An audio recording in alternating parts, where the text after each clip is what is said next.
आज हम दोस्तों जानने वाले हैं कि निर्देशन की क्या क्या विशेषताएं होती है। लास्ट जो हमारा निर्देशन का वीडियो था उसमें दोस्तों हमने जाना था कि निर्देशन क्या होता है, इसकी क्या परिभाषा है। आज दोस्तों इसकी हम कुछ विशेषताएं जानने वाले हैं। तो आइए दोस्तों ज़्यादा टाइम ना वेस्ट करते शुरू करते हैं आज की हमारी वीडियो। तो दोस्तों मैंने बताया था कि निर्देशन का क्या मतलब होता है। बेसिकली निर्देशन का मतलब होता है निर्देश देना और मार्गदर्शन करना, कि बोले भैया ये काम आप करिए और इस तरह से करिए। अब यदि दोस्तों इसकी विशेषताओं की बात की जाए तो पहली विशेषता इसकी परिभाषा से निकल के बनती है कि निर्देशन जो है, निर्देशन क्रिया को प्रारंभ करता है। निर्देशन क्रिया को प्रारंभ करता है, इसका क्या मतलब है दोस्तों। देखो दोस्तों, बाकी के जो प्रबंध के कार्य हैं जैसे नियोजन है, संगठन है, नियुक्तिकरण है, ये सब कार्य वास्तव में हमारा जो काम शुरू होता है उससे पहले ही हो जाते हैं नॉर्मली। देखो दोस्तों, नियोजन हम पहले बना लेते हैं, हम हमारा संगठन का ढांचा बना लेते हैं कि बोले भैया इतने एम्प्लॉय होंगे, ये होंगे, ठीक है।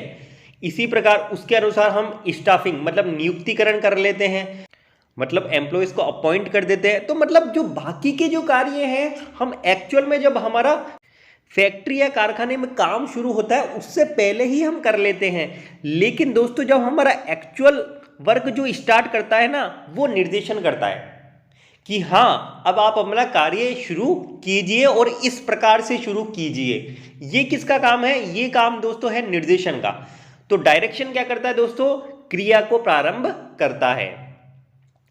अब यदि दोस्तों बात की जाए इसकी दूसरी विशेषता की, तो दोस्तों इसकी दूसरी विशेषता है कि निर्देशन प्रबंध के प्रत्येक स्तर पर निष्पादित होता है। मतलब कि हर लेवल पे निर्देशन है, हर लेवल पे डायरेक्शन है। कैसे? कि जहां भी दोस्तों अधिकारी अधीनस्थ संबंध होगा, मतलब सुपीरियर और सबऑर्डिनेट रिलेशन होगा, वहां पर निर्देशन होगा। ऐसा नहीं है कि आपको उच्च लेवल पे ही निर्देशन देखने को मिलता है। दोस्तों टॉप लेवल का जो मैनेजर है वो अपने से नीचे वाले को गाइड देगा, निर्देशन देगा। उसके अलावा जो उसके नीचे का मीडियम लेवल का मैनेजर है वो अपने लोअर लेवल मैनेजर को देगा, मैनेजर अपने एम्प्लॉयज़ को देगा, सुपरवाइजर को देगा। तो इस तरह से क्या है, ये हर लेवल पे डायरेक्शन चलता रहता है। ऐसा नहीं है कि एक निश्चित लेवल है, हर लेवल पे डायरेक्शन है, ऊपर से लेकर नीचे तक डायरेक्शन चलते रहते हैं। अब दोस्तों यदि बात की जाए इसकी एक और विशेषता की, तो उसका नाम है यह एक निरंतर चलने वाली प्रक्रिया है। मतलब कंटिन्यू प्रोसेस है ये, है ना, हमेशा चलती रहती है। कैसे? दोस्तों एक बात बताइए, क्या किसी कंपनी में कोई काम या फैक्ट्री में कोई काम ऑर्डर और इंस्ट्रक्शन देकर कोई मैनेजर बैठ जाए तो ही चल सकता है क्या? कि उसने ऑर्डर दिए, इंस्ट्रक्शन दिए और वो फिर बैठ जाए तो क्या काम चल सकता है? नहीं दोस्तों, ऐसे काम नहीं चलता है। आपको टाइम टू टाइम एम्प्लॉय को डायरेक्ट करना पड़ता है, सुपरविजन करना पड़ता है, उनको मोटिवेट करना पड़ता है। बोले भैया कंपनी के ये उद्देश्य हैं, ये टारगेट्स हैं, ये आपको कंप्लीट करने हैं। वो तरह तरह से मोटिवेट करेगा, तरह तरह से उनको सुपरवाइज करेगा, ठीक है। इस तरह से क्या है, ये एक निरंतर चलने वाली प्रक्रिया है। ऐसा नहीं है भैया आपने ऑर्डर दिया, आपने इंस्ट्रक्शन दिए और आप बैठ गए, ऐसा नहीं है। अगर निर्देशन नहीं होगा, लगातार नहीं चलेगा तो संगठन काम कैसे करेगा, ठीक है।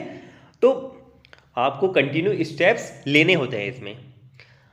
और दोस्तों इसकी एक लास्ट विशेषता की बात की जाए, जैसा कि मैंने पहले भी बताया, तो वो है दोस्तों निर्देशन ऊपर से नीचे की तरफ होता है। दोस्तों कभी भी ऐसा नहीं होगा कि आपका कंपनी में काम करने वाला कर्मचारी या फैक्ट्री में काम करने वाला कर्मचारी अपने मैनेजर को जाके ऐसे बोलेगा, बोले सर काम ऐसे नहीं ऐसे करूं, है ना। आपका जो बॉस है ना वही आपको बताएगा। कभी वर्कर थोड़ी बॉस को बताएगा कि नहीं सर हमें काम ऐसे करना है चाहिए, या फिर मैं काम ऐसे करूंगा, हमारी फैक्ट्री में काम ऐसे होना चाहिए, नहीं ना। तो नॉर्मली क्या होता है, हालांकि देखो ऐसा भी होता है कि कई कंपनियों में कर्मचारियों से सुझाव मांगे जाते हैं, वो कि कैसे हम काम को बेहतर कर सकते हैं, वो एक सुझाव वाली बात है। लेकिन नॉर्मली क्या देखा जाता है कि आपका बॉस ही आपको क्या देगा, इंस्ट्रक्शन देगा, डायरेक्शन देगा, ना कि आप उसे डायरेक्शन देंगे, ठीक है। नॉर्मली यही होता है, ऊपर की ओर ही डायरेक्शन का काम होता है। तो दोस्तों ये विशेषताएं थी। कौन कौन सी दोस्तों विशेषताएं थी? कि निर्देशन क्रिया को प्रारंभ करती है, नंबर 1। नंबर 2, निर्देशन प्रबंध के हर स्तर पर, हर लेवल पे निष्पादित होता है। नंबर 3, यह एक कंटिन्यूइंग प्रोसेस है, निरंतर चलने वाली प्रक्रिया है। नंबर 4, निर्देशन ऊपर से नीचे की तरफ होता है, ठीक है। तो ये 4 विशेषताएं थी, एकदम इजी है, रटने की कोई आवश्यकता नहीं है, केवल आप समझिए, डायरेक्शन सबको समझिए, आप विशेषताएं और परिभाषा अपने आप बना पाएंगे। ठीक है, तो आज के वीडियो में दोस्तों बस इतना ही। वीडियो यदि पसंद है तो वीडियो को लाइक करें, चैनल को सब्सक्राइब करें और शेयर भी करें। धन्यवाद।